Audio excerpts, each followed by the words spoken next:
welcome back to AnnaMar'eeTV, and I am back with another video.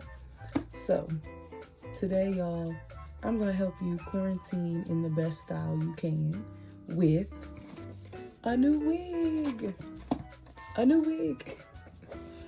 So we'll be talking about this wig that I received from Unice hair.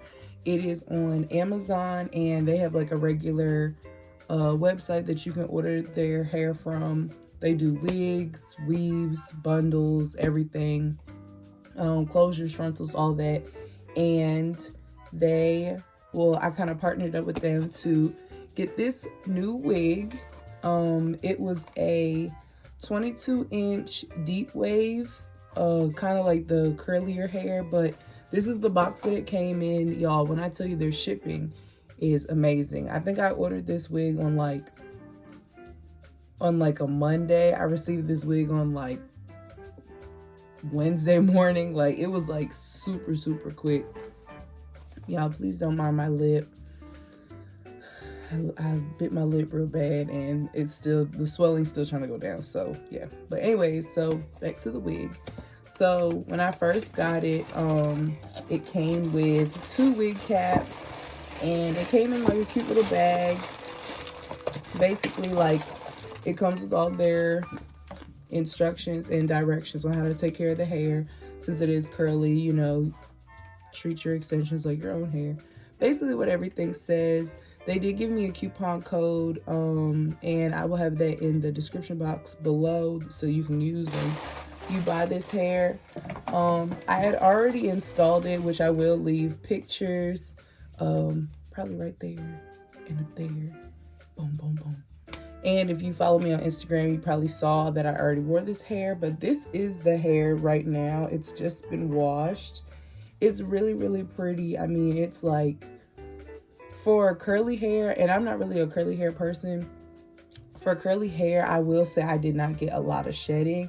Only thing is, you definitely need water and conditioner to bring your curls back, and definitely like scrunch them up. But this is the wig. It has 3 combs, and it has an adjustable strap, which is perfect because my head's kind of small. So, and they don't let you choose like the cap size, but it has straps and everything, and it's a good amount of lace. Like, I would want to say this is like probably like a 13x6, because the lace is like really pretty long, and you have enough parting space for everything. It does give you like this little back lace. My friends call it a bactal. Gives a little bactal piece. And yeah, it was just a really good wig. Like, I dyed it this brown ginger color. You'll see in the rest of the installation video like how I dyed it and what I used, but I just wanted to show you all first hand what it kind of looked like off of my head so that you could see the inside and everything. But yeah, I really like this wig. Like, this wig is gonna get me through the rest of quarantine. I do wanna go ahead and try to make a braided wig. So if you all wanna see that video, definitely like say, you know, you wanna see the video in the description box, and you know, I will be posting about it because my hair is short, so I can't get braids right now, but I really want some passion twists. But yeah, so this is the wig. She's super pretty.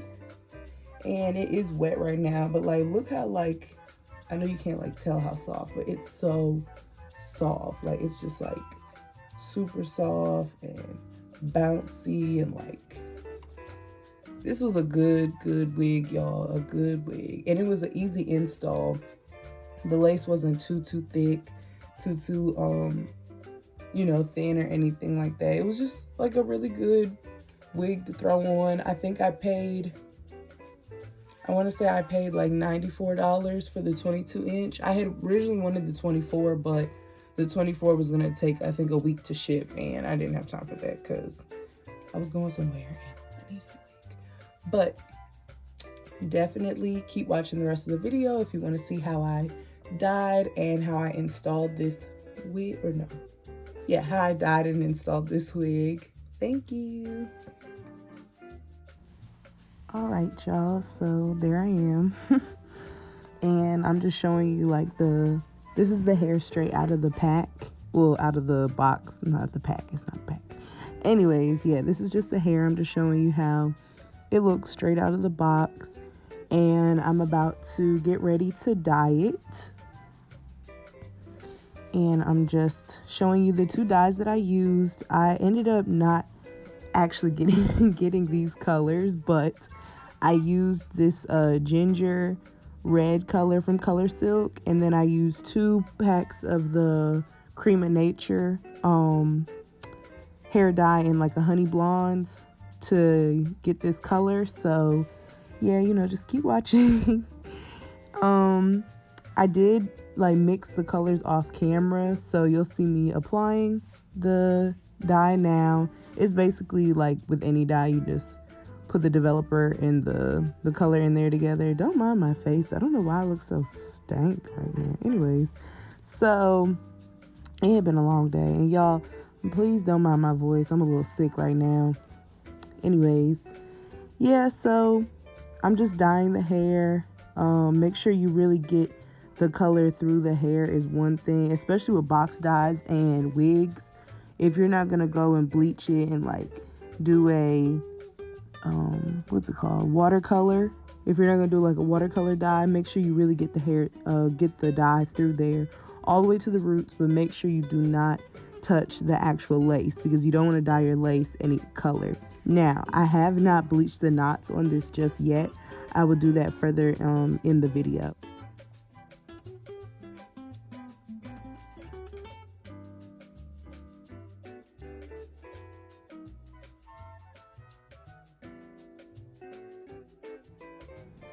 Okay, so here you'll see me just about to bleach the knots with my BW2 powder and my 40 volume developer. I normally make my consistency pretty thick just because that's how I've always done it. So don't judge me. I don't have a brush right now, so I'm just applying it with the back of my comb. And you want to make sure that you really get like a good layer on there, because one thing I will say is when you buy wigs that are like already pre-made, unless someone is actually constructing them, sometimes the lace in combination with either being sewn on or like hand tied, sometimes it can be a little bit thicker to get to the actual knot. So that's why I always try to make sure that I put a first layer down that's like really thin, but then I go on top with a thicker layer just to press some of that bleach into the knots. That's why I normally don't have to go over my knots more than once, and you really shouldn't actually, in my opinion, just because the experience I've had with bleaching knots and stuff like that, if I go over it more than once, like the hair is going to be blonde, or I'll have like a really brassy lace, and then you're dealing with the fact that you have to then go back and try to color correct the lace, which is just a lot of work when you're trying to have a cute little wig for the low and for the not so problematic. But yeah, so I'm just bleaching the lace here, and that's about it. So I wanted to say that I did leave this bleach on the knots for about 30 to 40 minutes. It took forever for some reason, but at the end of the day, it was straight. So now you'll see me just trying to add some highlights within the hair, and you can see how the knots are pretty bleached. They looked really good actually, like off the first go around. I was so happy that I didn't have to go back and redo anything. And honestly, I really didn't even have to add too much powder to the my hairline or to my part when I was installing this. So that was another good thing, because the lace is actually really thin. So if you like thin lace, that's perfect. So now you'll just see I'm going in to pluck the hairline a little bit, just so that I have a widow's peak, so I kind of know how my hairline is supposed to look on my frontals. And that's just basically what I'm doing now. And here I am with basically like the final product. I did use the ball cap method. I didn't record that part actually, because it was just taking forever for me to get the ball cap situated.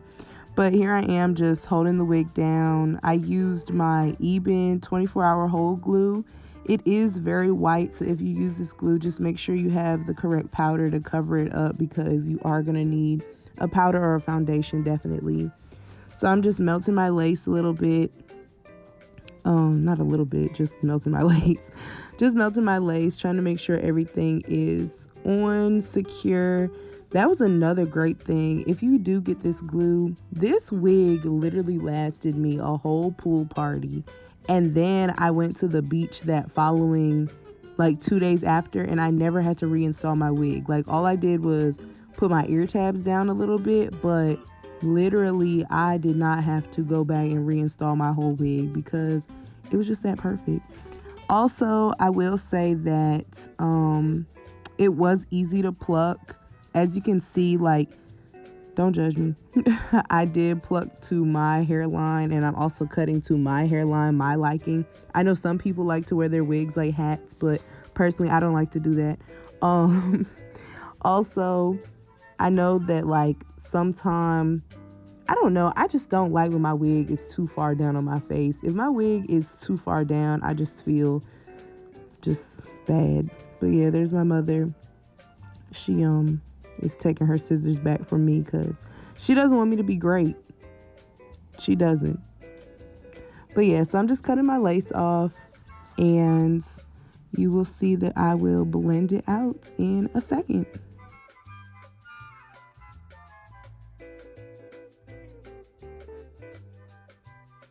So here I am, just cleaning up my lace a little bit, just trying to get any excess glue off of my forehead.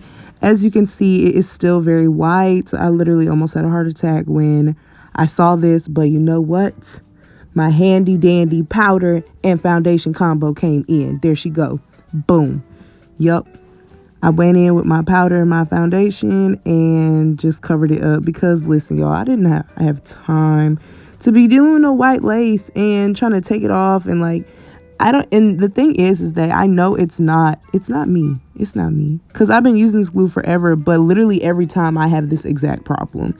But the glue is just so great that I can't get rid of it. It's just so hard to get rid of, because when you find a good glue that actually like works with your body's sweat and pH, it's like you can't get rid of it. So here I am just having to go over it multiple times with my foundation and my powder, just so that it will blend. And yeah, that's about it. You'll see me trying to like pluck out some parts that I just didn't really like there's like that excess glue, then I gotta glue it back down. But hey, you know, or just cut it off, that works too.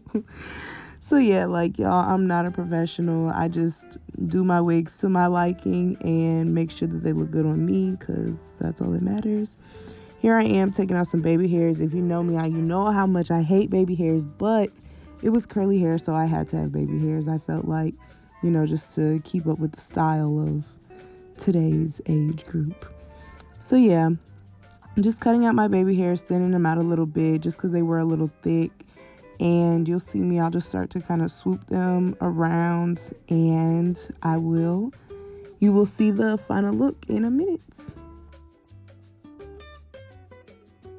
So for the few times that I do end up using baby hairs on my wigs, I normally like to go in with not Gorilla Snot, but a Got To Be Glued gel and my mousse. For me, it just holds my edges down more, and it really gives me that flat look around my hairline. So that's what I'm doing now. I'm just applying some of my mousse just all over my hair, and then I'm going in with my edge brush with my Got To Be Glued. Ugh, I do not like baby hairs, but hey. So it really did work out all in the end, honestly. This is a great wig, and yeah, thank you for watching my video. Make sure you like and subscribe for more.